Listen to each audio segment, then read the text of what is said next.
evening from Vietnam. Good afternoon to you, Maria. Thanks a lot for spending your afternoon to join our show and to share your journey to our audience. And on behalf of the listeners around the world, we want to say thank you. It's my honor. Thank you. Thank you so much to be part of this journey. Thank you very much. And have you been to our country before, Maria? No, but it's in my dream list. So I'm definitely coming really, really soon. I hope.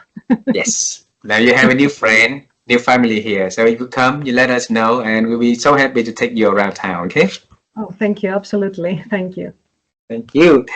And just for a little taste of our beautiful culture here, it's an honor for our audience to have you to share a little bit about who you are and the work you do. Would you please do that for us first? Of course, with pleasure. Well, first of all, I am Maria Papacosta. I come from Greece. I was born in Greece, but I was raised in various countries, to be honest. So I moved between Germany, Jordan, and a little bit of Switzerland. So that gave me a nice, wide cultural perspective of things. So what I do now is, well, my mission is to help passionate professionals stand out from the crowd and make an impact. So basically, what I help people do is I help them realize their professional dreams. And the way we do that through our company is we help develop successful personal brands. We help people communicate with impact and with the right storytelling and messaging. We help them with all the necessary tools, like, building their websites, having best-selling book campaigns, exposure, social media, you name it. And of course, we also help them with anything related to presence, presentation skills, communication. So things around trust, building confidence, impact, and of course, influence are the areas of my work. Wow. Well, I really, really admire what you do because leaders, technically, they are already good, right? So, and now you're helping them to get to be better and to be more impactful and to realize the potential that they could have become so that they can create more space, more freedom, more room for the people that under their lead to grow and to the best version of themselves. That is very beautiful. And thanks for doing that, because the moment the leader gets better, then the employees will get better, and the conversation at their home during dining table, having dinner together will be so powerful that build hope and expectation for the young generation to go to the workforce in the future with, with pride, with dignity, and with love. That's very important. So it's good. Thank you very much. And this conversation today, Maria, is to unveil the secret behind why you're doing this, so that whoever listens to this conversation will be able to, maybe one day they'll be able to understand their whys, understand their dreams through the sharing that you're having today. Okay? Okay, well, I think you said the reply yourself. You said the magic phrase. You said to create a better version of yourself. Yes. So whatever it is I'm doing, what I'm actually doing is helping others create a better version of themselves. And the reason I'm doing this is because I want to create a better version of myself. Wow. I don't know if you can get that. Absolutely. Because, when working with other people and helping them do something better, you also help yourself to do other things better. So it's a joint effort, really. So I'm quite lucky in what I do because I get to enhance myself in the process. So it's not a selfish, selfless. Sorry, it's selfish, not selfless. and the work you do, you have the privilege to fine tune your skill and learn from many aspects, many people. It's also beautiful. But allow me now to bring us to time. Let's travel back in time to figure out where it all started, okay? Okay. All right, so when I was little, I always wanted to become an astronaut and flying in the different planets. Seems really cool, Maria. But, like, life didn't give me any opportunity to do the thing that I wanted most in my life, right? Except one thing that lately, during this journey, I got an opportunity to really interview an astronaut by the name General Charlie Duke. Yeah, and he's the one of the 12 men ever walk on the Earth, and he's the youngest man. So it made me feel really, really good. So, Maria, when you were little, what was your dream about yourself in the future, the work you are going to do, and the values you're going to contribute to the world? Share with us, please. No, of course. Well, it had nothing to do with what I'm doing now, to be honest. Ah, So my big dream when I was a child and even older was to become an artist. But artists. yeah, but I'm not talented. I loved drawing and sketching and things like that. So I was fascinated by the world of art. Um, but I don't have such a talent. So I thought to myself, okay, fine. I can't become an artist, but I can study the history of art and work in a museum and, do something, relevant to that field. And then my parents said, no, because you will not be making any money and you'll be starving. So it's out of the question. No. So then I thought to myself, okay, the reason I like art is because it allows you to express yourself, but it also saves communities, it saves societies, it saves the world. And art is very powerful. So what else could I do if not art? Sociology came into my mind. So I went back to my parents and said, especially my mom. My dad was more, flexible, but my mom, not so much. So I said, Mom, I'm going to become a sociologist. And my mom said, no, absolutely not. You're not going to save the world, so let it be. So my dad and I decided that, okay, you can study sociology, but we'll tell your mom that you'll study economics. So I went on to university to study sociology, and my mom thought I was studying economics. And up until today, she has no idea about all my different degrees, about what I do. And when she presents me at her friends, she goes like, oh, she's an economist. I have nothing to do with economics. But my mom is happy, so that's how everything started. From sociology, I then had the opportunity to take a minor in marketing. So I said, why not? Let's experience that arena as well. And I was fascinated by the world of marketing. And then one thing led to another, and I wanted to deep dive into leadership. So I studied about leadership presence and inspired leadership and such things. But how my current occupation came to life, we don't all have the luxury to design our life the way exactly how we want it to be. Sometimes we grab opportunities as they come along the way. So when I finished my sociology degree and I finished my master's in marketing, I went on for a PhD, and then I started looking for a job because you have to finance your degrees in your life. I just took the first job that came my way, to be honest with you, and it was in marketing. So I was gaining experience in marketing, and then when I changed companies, I started working with a lot of speakers and a lot of events at an international level.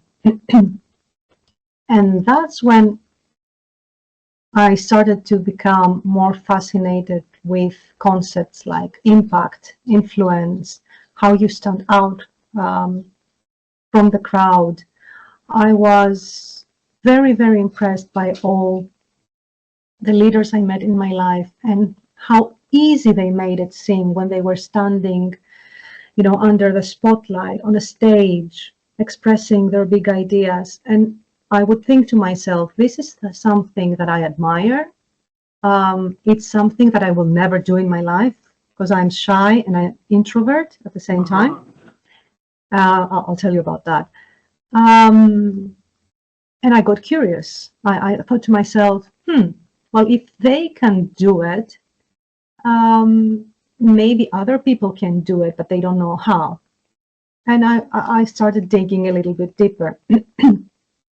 And then I started making friends with various thought leaders and speakers that I would collaborate with, and I started asking them questions, and I realized that they are all afraid of, being under the spotlight. They are not necessarily afraid, but, self-cautious.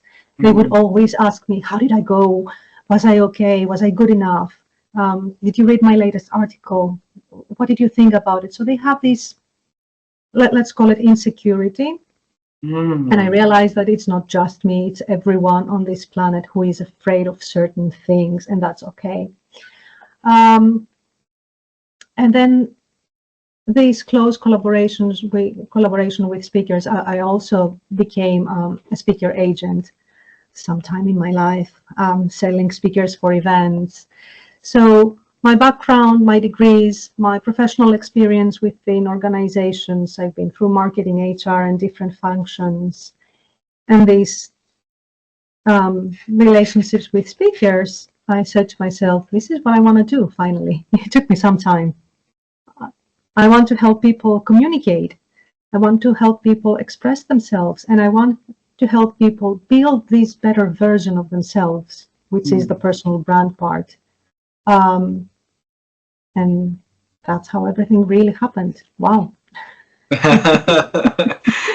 It's Maria. We can, like Steve Jobs saying, right? The dog cannot be connect forward, but it's like connecting backwards. So now you start to relook at all the dots that have been connected. It's just so beautiful. All right.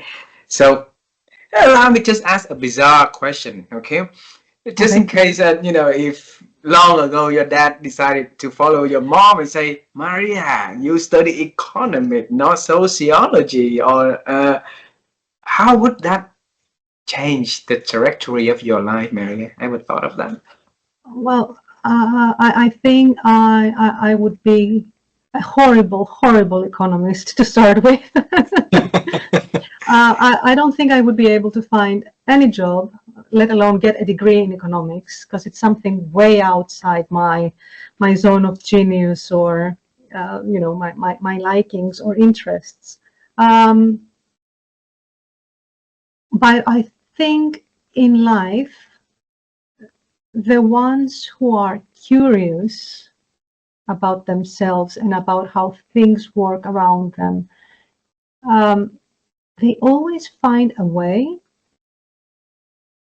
to make either one of their flows or one of their passions their occupation.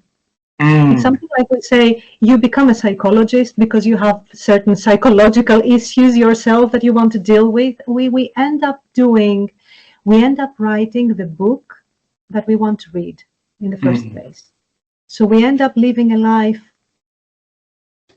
that we were meant to live. But just if we are curious and, open mindset. If we're not curious and open mindset and remain within our comfort zones, then we become economists doing probably some administration work rather than, economics and trying to make a living, and then, not being happy enough, but we survive. So to me, life is not about surviving. Life, it's about actually living it. It's about thriving. It's about trying new things and find out what suits you and what doesn't. It's about failing 100 times and learning how to stand up back on your feet 100 times. It's one of the reasons, because I've done a lot of work on vision with companies, and they always tell me, oh, we have to have a vision. We have to identify our vision so that people can have a vision and they can follow this vision. So give us a vision. I'm like, it doesn't work that way.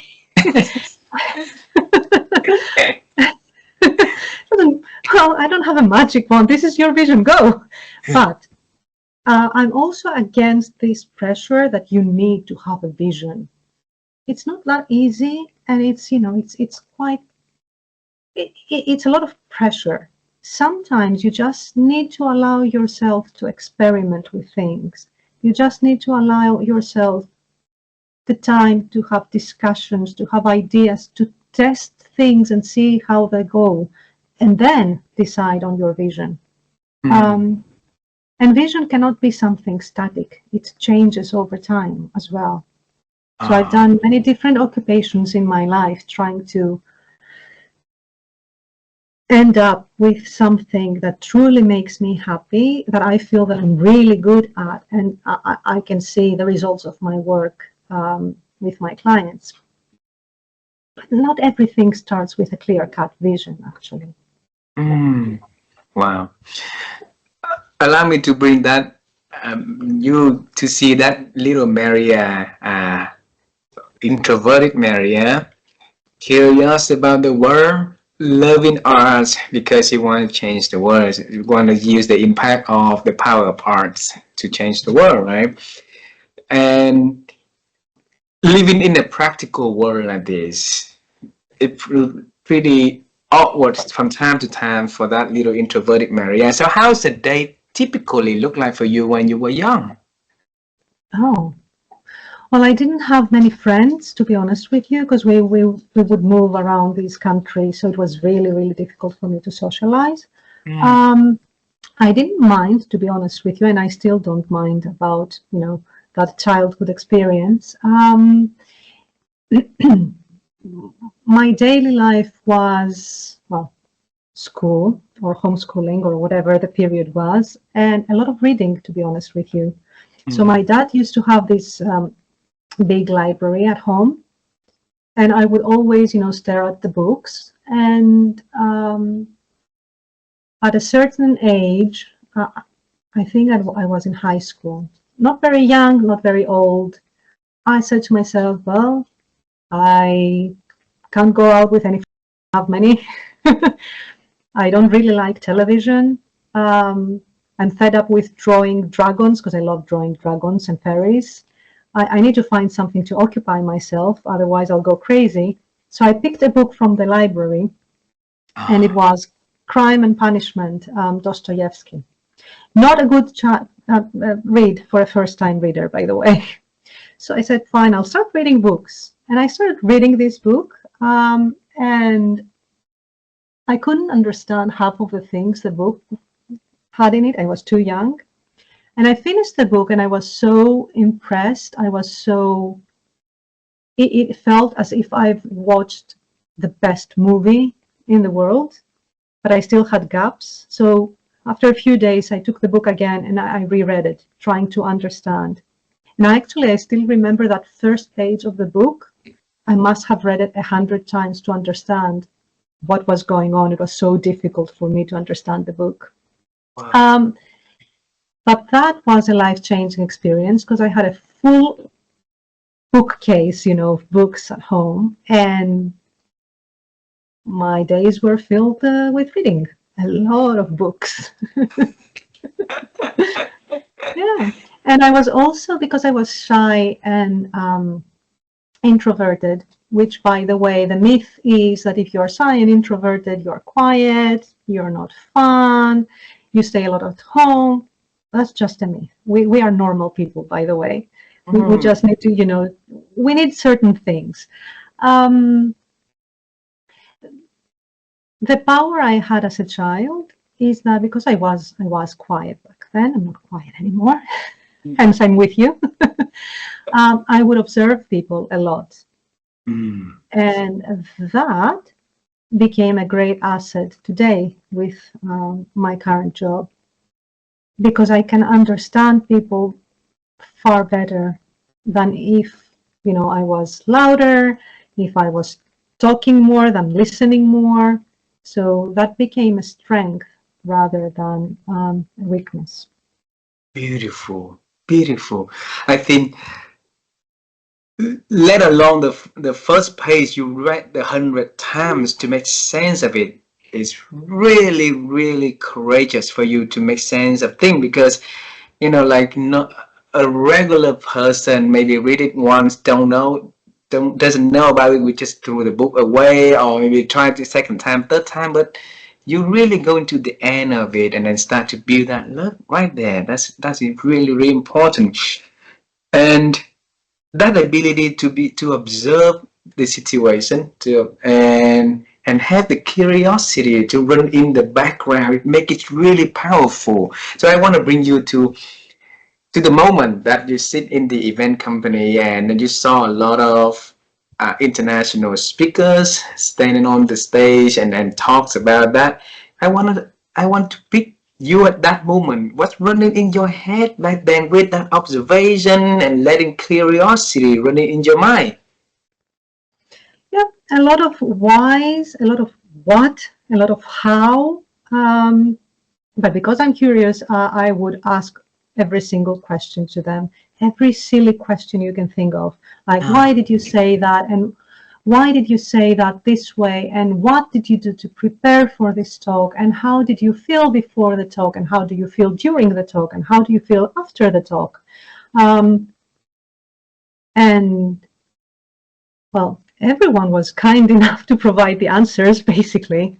And that was very helpful for me to formulate a framework in my mind of what is going on in people's heads, what's going on in my head. And then what I realized, at least in my case, and with many of my clients, is that what we basically think we lack in life, it doesn't have to do with public speaking, with anything that we do.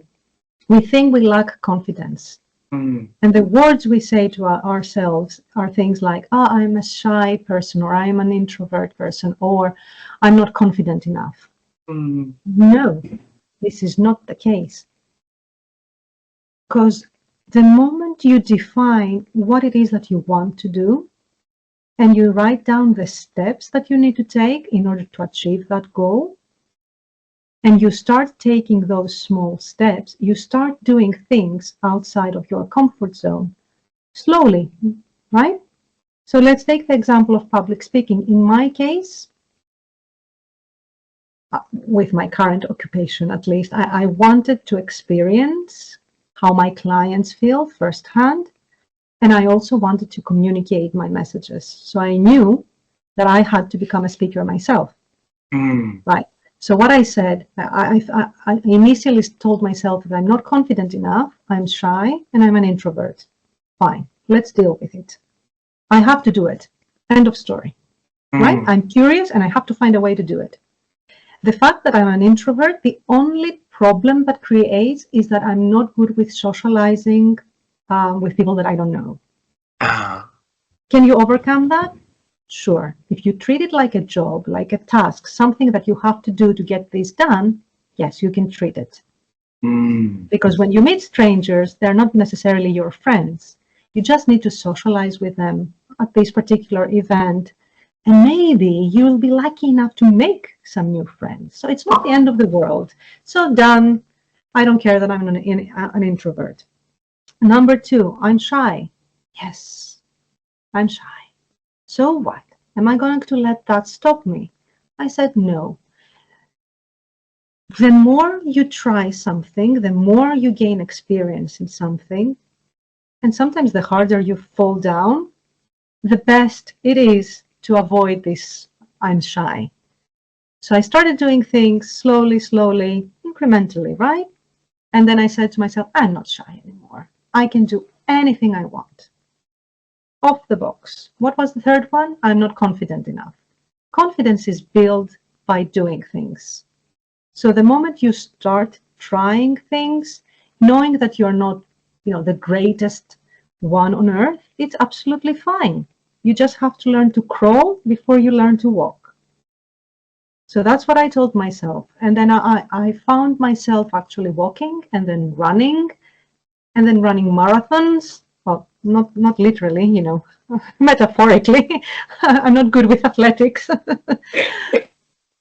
And I realized that, yes, you can do anything you want. just as long as you want it. If you don't want it, deep enough, nothing is going to happen. Wow. For me, it was easy to make a list of the things that were outside of my comfort zone, of the things that I thought of to myself, I'll never achieve this. I made a list and I said, are these important for my career? So the moment that they became a priority for my career, it was a task needed to be done. So it went into my to-do list. So the moment it went into my to-do list, I just had to do it. Maria, was that the same way that you've been operating since young age, or is that something that up into a certain age in your life, certain stage in your life, you just figured out that is a way that Maria is going to operate in under the sun like that? Well,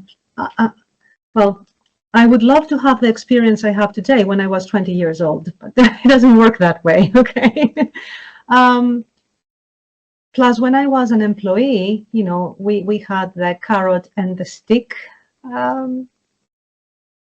culture. So I would run after the promotion, I would run after the pay increase. It was a different mindset. When I started my first company, my thinking was get as many clients as you want. But what experience and what life has taught me is that if there is no fun in what I do, if there is no excitement in what I do, then it doesn't worth it. No matter how much money I'm making, it isn't worth it.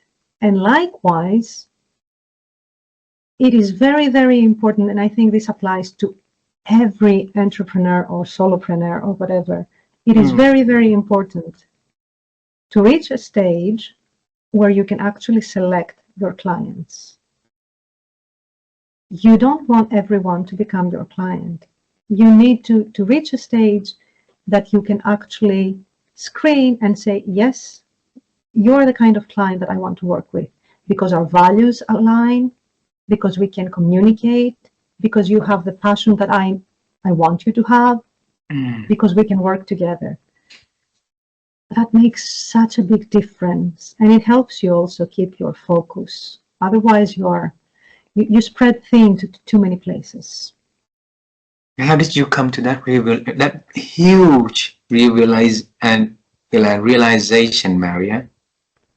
Well, it's just the slaps I got on my face, how many times I fell down, the lessons that life itself taught me. That's why I said I wish I knew the things I know today back then. The courage it took me to say my first big no to a very good client of mine, saying, it's been great working with you, but I no longer want to work with you.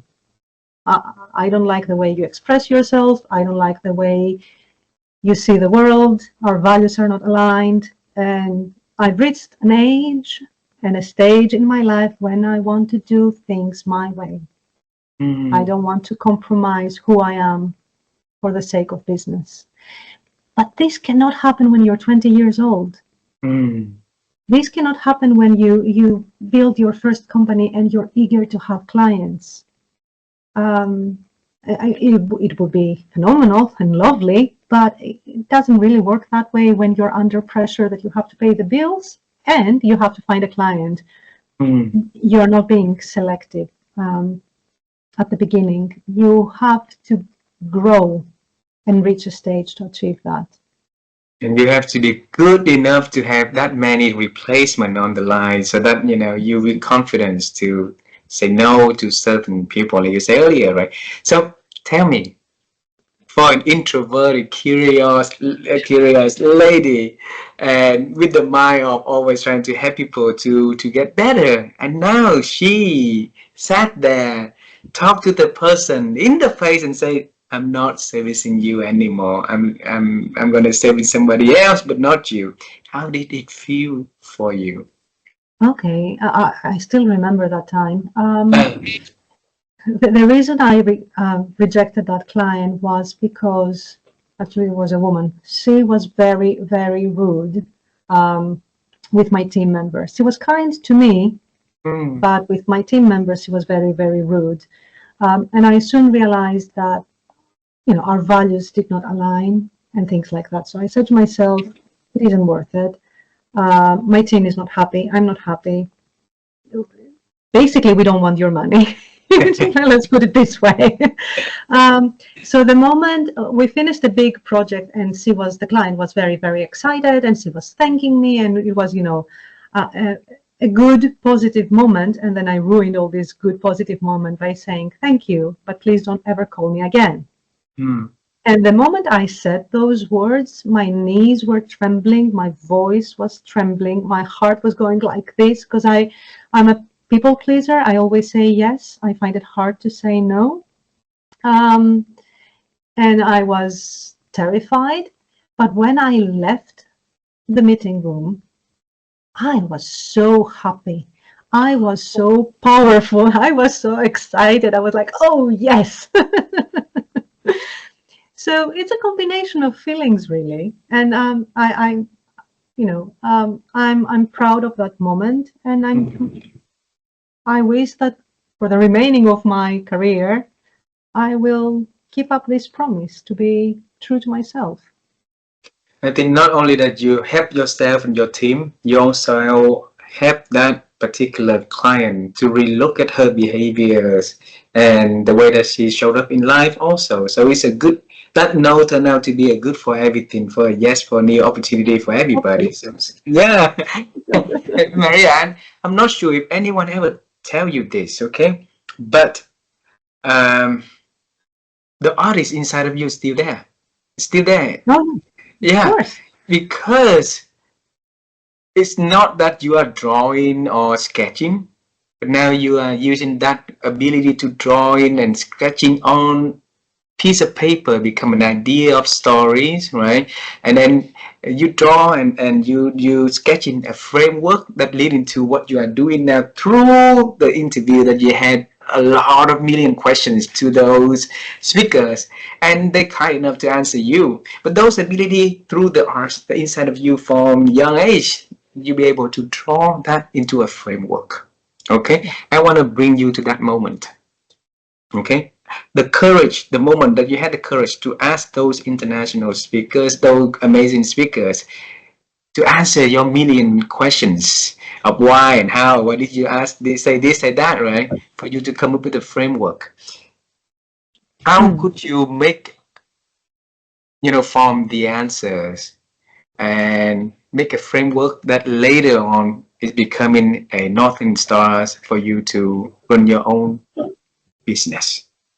Well, the first thing I realized is that the people I was most afraid of, because of their seniority and their great thought leadership, they were the kinder ones. They were the ones most willing to help. They were the ones most supportive to me.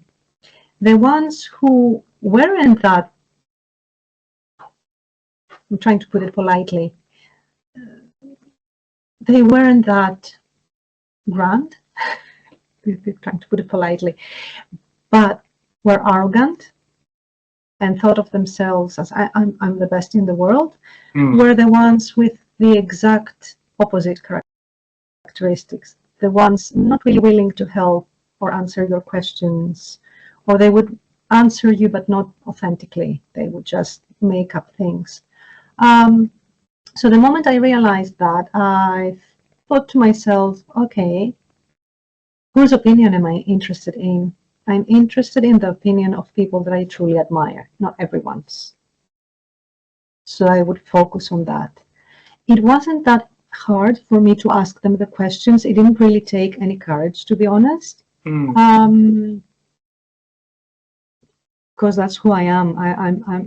I'll ask questions. If I want to know something, I'll just ask. So it came naturally. No courage there. Sorry to to spoil it for you. The framework came at a much later stage. I was gathering all this intel without knowing that I'm gathering intel. So it's what you said. our past experiences, when everything is combined together, we end up formulating a beautiful puzzle and realize that every part of our past was a piece of that puzzle that now fits beautifully along the other pieces. So that's what it happened with the framework. So when I started working with professionals to help them build their brand, I did my official research then, but I had this preliminary framework in mind of what is going on and what people need and what people need to stand out, because it's not only psychological aspects, it's also what you need. What I say in my line of work is like, whatever you do, you are like a gift. And a gift needs to be something beautiful and of essence, of value, not necessarily financial value, but something useful, right? So that's the content. And you also need to wrap up this gift with a beautiful paper and a big ribbon to attract attention. So what I try to do in my work is focus on both what's inside of the person I'm working with. Are they building the right content? Is their big idea good enough? Are they growing on their learning journey? Because learning is always ongoing. But also, what are you doing with the outside? Do you have the right wrapping paper? Do you have the right ribbon? Do you attract the right attention? So it's a balance of these two things. And that took some time, experience, research, collaborations to develop the framework that we use now. And the framework is a little bit limited as a concept, because one solution doesn't fit all. Every individual requires a completely different strategy because they have different needs, different desires, they operate in different environments, they have different skill sets, different zones of geniuses. It's too much. So what you need is to have the flexibility to form strategies that are suited for each specific individual. So a framework as a concept is a bit, limiting. And that is where the introvert power plays off, right? Because the ability to observe, to listen, to watch in the different angles, and then you can come with a way to build that inside and outside, give that harmonizing to deliver the values for the person. And earlier you said that maybe when these people can do it, so maybe other people could do it also, just that they do not know how to, right? And maybe you can share with us a little bit advices of how our audience be able to build the gift from inside, and maybe also build the gift from the outside, the ribbons that can present themselves. Yeah. Okay. Well, the inside to me is ongoing learning. Gaining a degree doesn't mean you're an expert in that area. Being an expert means that you failed in every possible way in that particular area.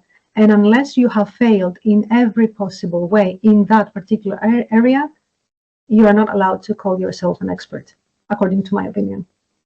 So an expert, to me, is someone who has failed in every possible way in that particular area.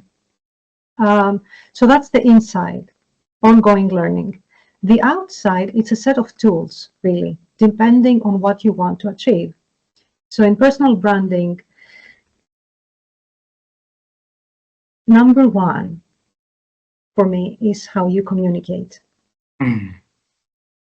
Right? How do you want to be perceived by others? And I always say that don't think about who you are today. You are a work in progress. Think of who you want to become in 5 or 10 years from now. Design that better version of yourself and start acting like that person. Not imitating, not faking it. Start acting like the person you want to be. And this requires a lot of self-awareness and a lot of pre-work. So you have to define your values. You have to define your behaviors, and you have also to define your boundaries. Because without boundaries, everything else goes, collapses. So the first thing to me is the self-awareness part. That's the foundation. Knowing who you are, knowing your strengths, knowing your areas for development, identifying this ideal version of yourself, your values, your behaviors, identifying the next steps. Then the various tools are things like, what do I want to do? Do I want to communicate with the world? Well, if you want to stand out, communication is important. You need to start writing articles, giving interviews, use the social media to express your ideas. How do you do that? And everything around exposure, it's not a once-off exercise. You need to think long-term. You need to think about consistency, and you need to think about failure again, because nobody publishes in top-tier magazine just because they woke up one morning and say, I'm going to write something for Entrepreneur, and Entrepreneur is going to publish it. You are going to pitch and pitch and pitch your articles and your writing, and you're going to get rejected or ignored, usually ignored, more than 100 times before Entrepreneur actually publishes something. But what happens? Every single time you get a rejection or someone ignores you, you keep on writing and you keep on writing and you keep on writing. And what happens is you improve your writing. So it's not wasting time, it's honing one of your skills. But it takes time, it takes effort, it takes energy. The same goes with social media. Nowadays, people are very excited with ChatGPT and the rest. And they reach out to me saying, look what a great post I've written. And you immediately can tell that it's ChatGPT or, material. The idea is for each individual to be authentic, for each individual to actually care about the world, to actually care to share what they know. Any generative AI doesn't have the caring and the sharing part. They have the knowledge, they have the information. But the way that's communicated to the world doesn't work. Well, it's interestingly enough, I read recently an article about journalists and authors who now work for and editors and translators who now work with various generative AI companies to help them improve systems like ChatGPT, right? To become more, to have a human voice and more authenticity and more originality in the content. And I was laughing because I was thinking, oh, how wonderful. They are now working for something that is going to replace them really, really soon. Yeah, but that's life. Sometimes that's a short-sighted, because they might get big wins for now. Maybe it's financial gains or some recognitions, but in the long term, it might be impacting a lot more people, not just about the job, but I think the ability to articulate ideas onto the piece of paper, the ability to express their feelings and their thinking, this.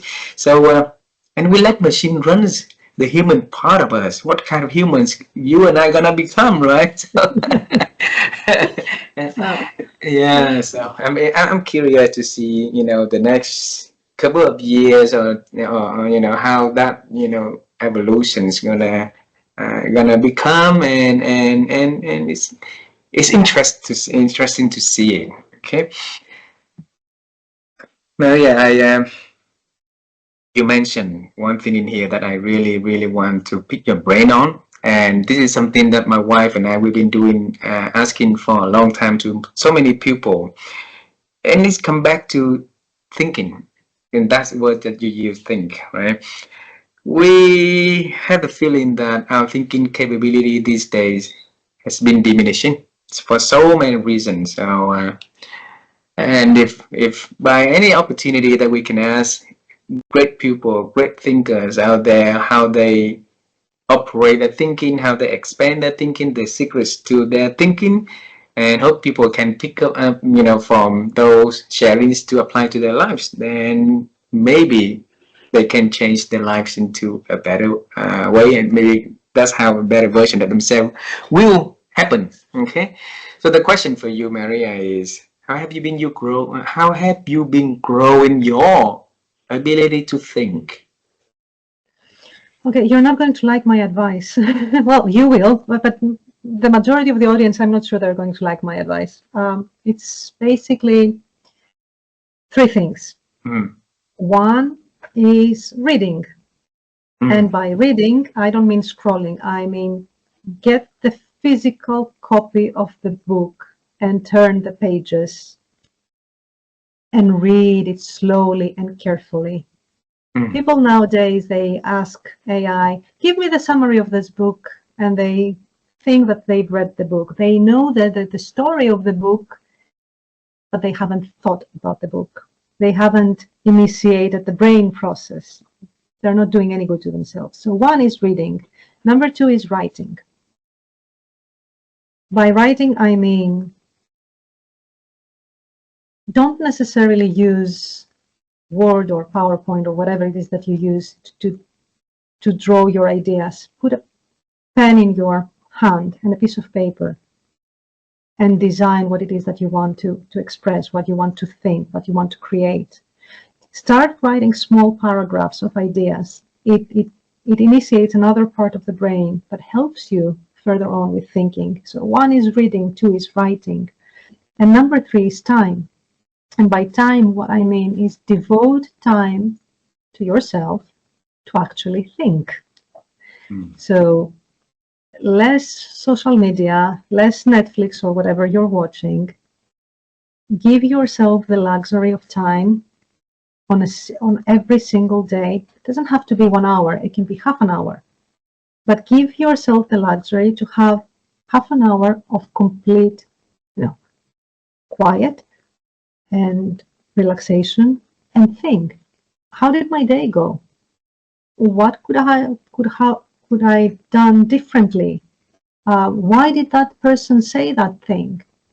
Why am I stuck with this project? Anything that comes into your mind. And if possible, discuss this with your family, with your partner. Have some exchange of ideas, but communicate. We no longer discuss and communicate within our families, we just, I've seen pictures of family dinners and everyone is with a mobile phone.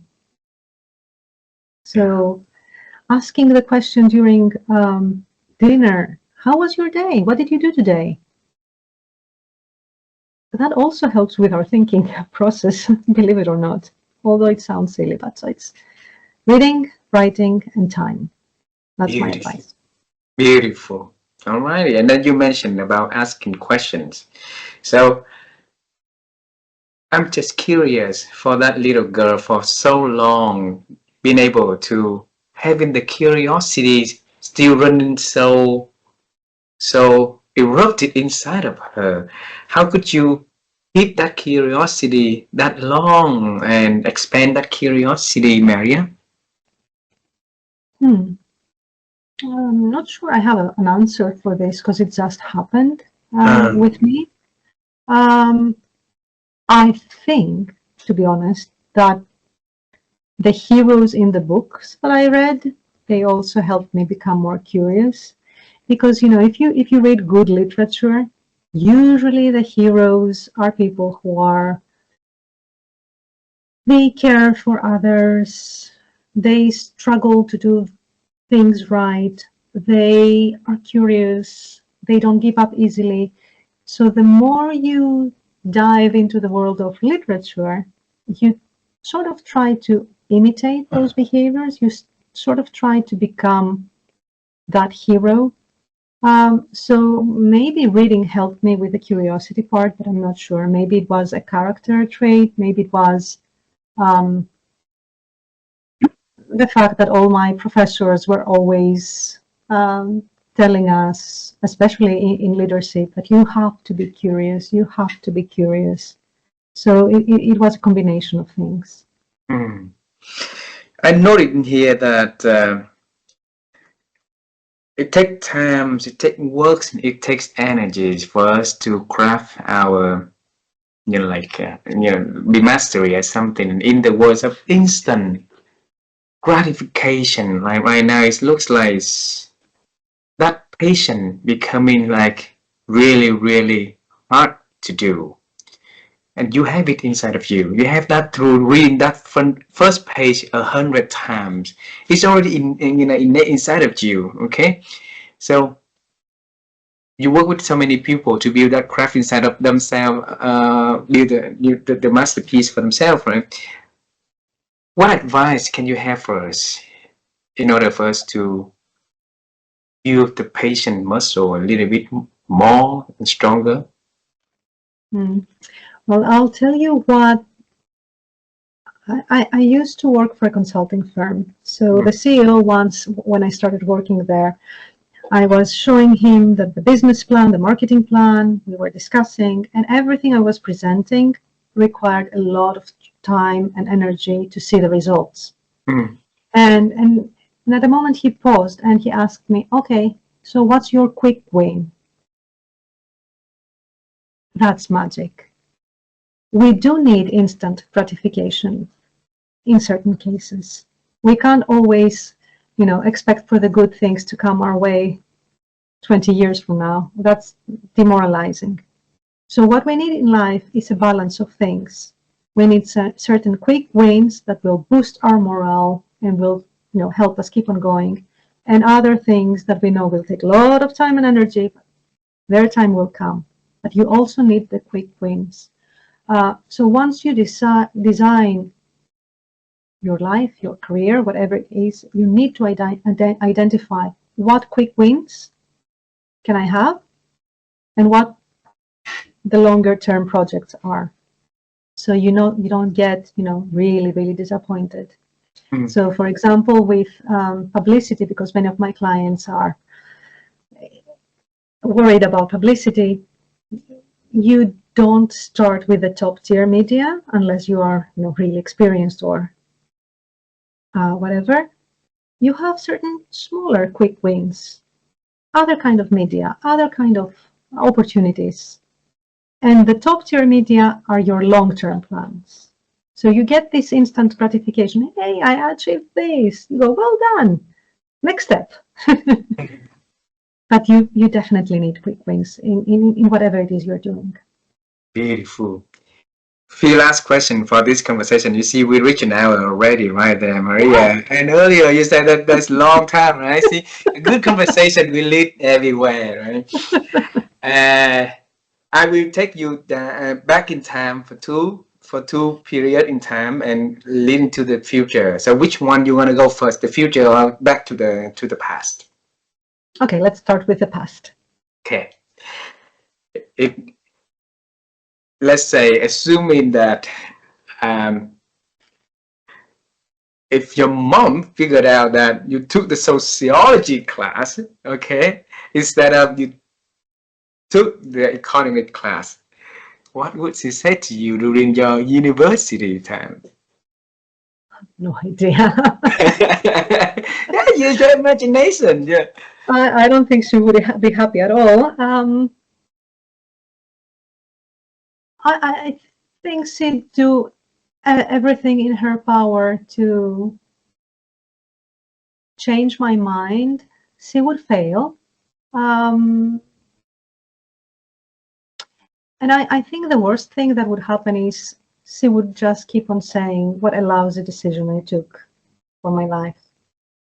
And I would just have this, constant reminder of my lousy decision, regardless of whether it was lousy or not. But other than that, honestly, when we really want something, I don't think anyone can stop us. Wow. So that little girl, that little introvert girl is very, very determined in what she wanted to do in her life. That's beautiful. That No, I little, didn't become a sociology. but you determine on what you want to do, everything, right? So now I want to bring you all the way back to when you were, maybe in middle school or elementary, okay? And you have a chance to meet yourself and you tell that little Maria, say, hey, little Maria, this is how our journey in the future is going to be. And what would you tell her?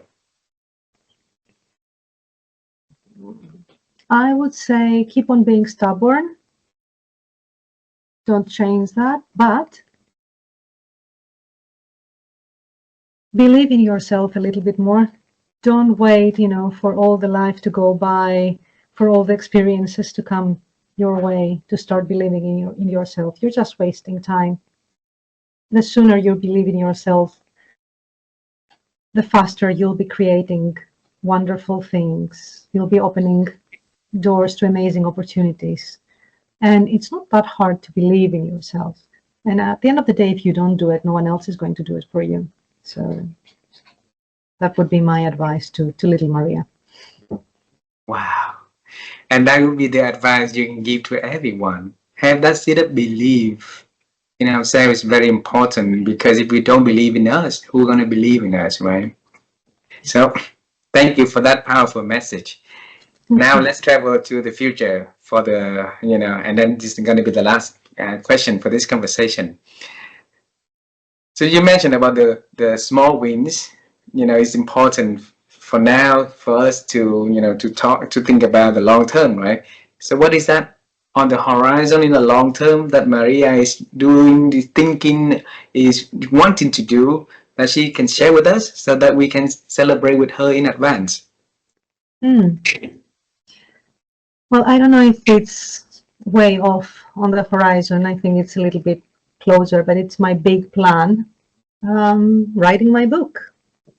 So, well, I finished the interviews, I finished the research part, so it's now the writing part. So when I complete this project, I think I'll go like, yay! Wow. Wow. And congratulations, Maria. It's a very beautiful thing to do, and it's also a very painful process to go through, but the feeling after that is totally rewarding. So, and you own the people for that book, for all the works that you do, for all the interviews that you take, and for all the experience you've been helping leaders to get better. Writing a book is a way to keep it forever. So, and then to the more people. So it's a good way to do. Please do that as soon as you could, and make it the best of you. Okay. Thank you. We'll try. So Maria, thanks a lot for spending time to join this interview. I think it's just a checklist that you tick because of the, but then I hope that after this, now you have a new friend, and truly have a new Absolutely, you friend. too. Yes, and I really do look forward to seeing you in person, and I wish you all the best always. And this is a special holiday of the year, so I want to say Merry Christmas in advance and Happy New Year to you in advance. Send our love, our kisses to your team members, to your family, to your client that you serve, and tell them that they have a new friend in this part of the world also, please. Thank you so much. It's been an honor being with you and on this amazing journey. I hope what we did will inspire people, help them, treat their life in a different perspective, go after their dreams, or at least try. I wish you all the best for the festive season. You do have a friend in Greece now, so I hope you visit us soon. Absolutely. And let me know if I can help in any way. I'm here for you. Thank you very much. Thank you very much. And I'll see you again sometime soon, okay? Perfect. Thank you. Thank you very much. You're having a wonderful day, and I'll see you sometime. Bye-bye. Bye-bye. Bye.